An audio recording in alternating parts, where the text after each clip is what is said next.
Unë quhem Lulzim Dulla, jam nga fshati Kurjani, Bashkia Roskovec. Unë nga viti 2000 e këtej jam futur punës këtu në Shqipëri me blegtorin. Kam filluar na shumë pak herë, mbasi ja kthyer nga emigrimi në vitin 2000 dhe kam punuar këtu. Kam pasur një lop, po i kam shtuar, pastaj e kam të tërë mallin tim, e kam rinovuar vetë të gjithë këtë mall që kam këtu tani për momentin. Kam rreth tek 90 krerë tani për momentin, edhe lop edhe viça, dhe punojmë këtu. Dhe tokat i kemi marrë me qira, kemi marrë toka me qira, edhe i mbjellim vetë, edhe blejmë ushqim këtu në për fermerët, këtu në për fshatarët. Përdorim dhe silazh dhe jonxh, misër, këto i prodhojmë vetë. I kemi na të vendit tonë këtu, të përdorim ushqimet. Kemi shumë toka me qira që i mbjellim dhe i punojmë. Sa toka me qira keni këtu? Unë kam rreth 70 hektar toka që i kam me qira. Po neve nuk na ndihmon shteti për këtë pjesë të tokave, për arsye se edhe tokat nuk paguajnë taksat personat, e kupton, edhe është shumë problem kjo pjesë. Neve unë shumë pak tokë që marr atë naftën nga shteti, shumë pak. As 4 hektar.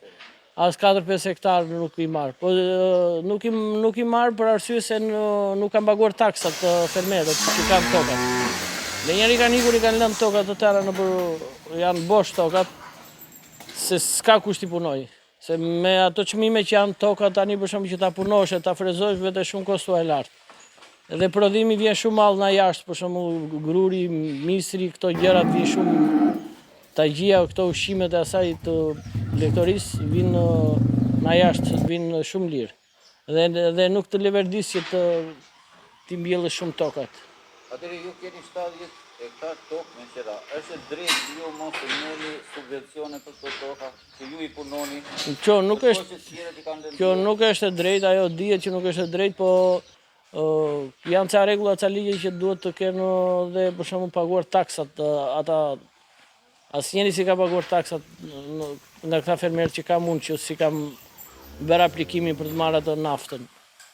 Unë rreth 4 hektar tokë që i marrë vetëm naftën, kurse të tjerat për shembull nuk i marrë dot. Çfarë duhet bërë sipas jush? Se di, këtë duhet të vajë dorë shteti që t'i shikoj, t'i verifikoj dhe t'i ndihmoj fermerët. Këtë duhet vendosin shteti dorë për këtë pjesë. Ndërkohë ju keni aktualisht në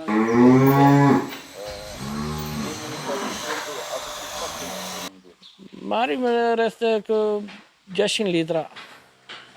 600 litra se janë dhe barsa, janë dhe kështu që janë të 600 litra qumë.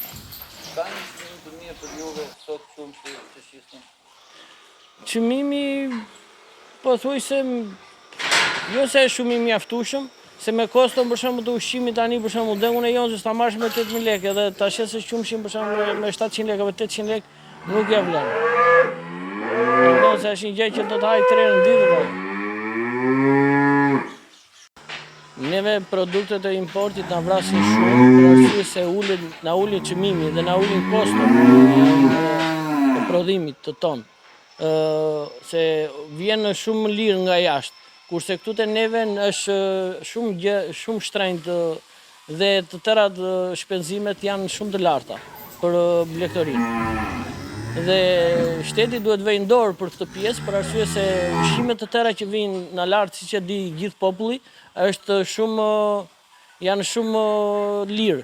Dhe neve na ulin çmimin e prodhimit tonë. Na ulin shumë çmimin. Qumshi vjen shumë lirë nga jashtë për arsye se andej ndihmohet dhe bota, ndihmojnë fermerin gjithë tek toka, gjithë tek nafta, gjithë tek të tëra çmimet, kurse neve për shembull e kemi shumë shtrenjtë, naftën e kemi shumë shtrenjtë. Tokat janë tani pothuajse janë shtrenjtë të gjitha gjërat. Dhe është shumë vështirësi për të mbash blegtori. Prandaj dhe rinia ka ikur në përbot, është larguar. Dhe nuk e ka njëri shumë qef të pjesën e blegtorisë. Atëre, sa e kuptoni juve produktin e huaj? Është më cilësor produkti huaj apo më cilësor produkti i vendit? Prodhimi juaj. Produktu i vendit imi dhe i gjithë fermave tona është cilësor, por është shumë kostuar lartë. Dhe çmimi i qumshit që shesim neve është shumë lirë. Krahasim me shpenzimet që kemi neve, qumshi duhet të ishte më shumë.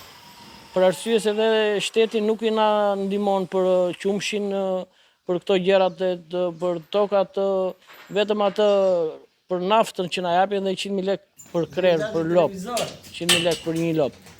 Kjo është shumë gjë e ulët për fermerin. Thirrja juve, çfarë duhet bërë? Shteti duhet vendosin dorë për këtë pjesë dhe të shikoj fermerët që t'i ndihmoj që dhe fermerët të punojnë. Të punojnë shumë si puna ime. Të jenë njerëz t'i futen punës.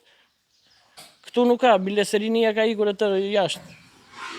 Dhe shteti duhet vendosë dorë në këtë pjesë që të punohet më shumë këtu në vendin tonë dhe të prodhohet më shumë.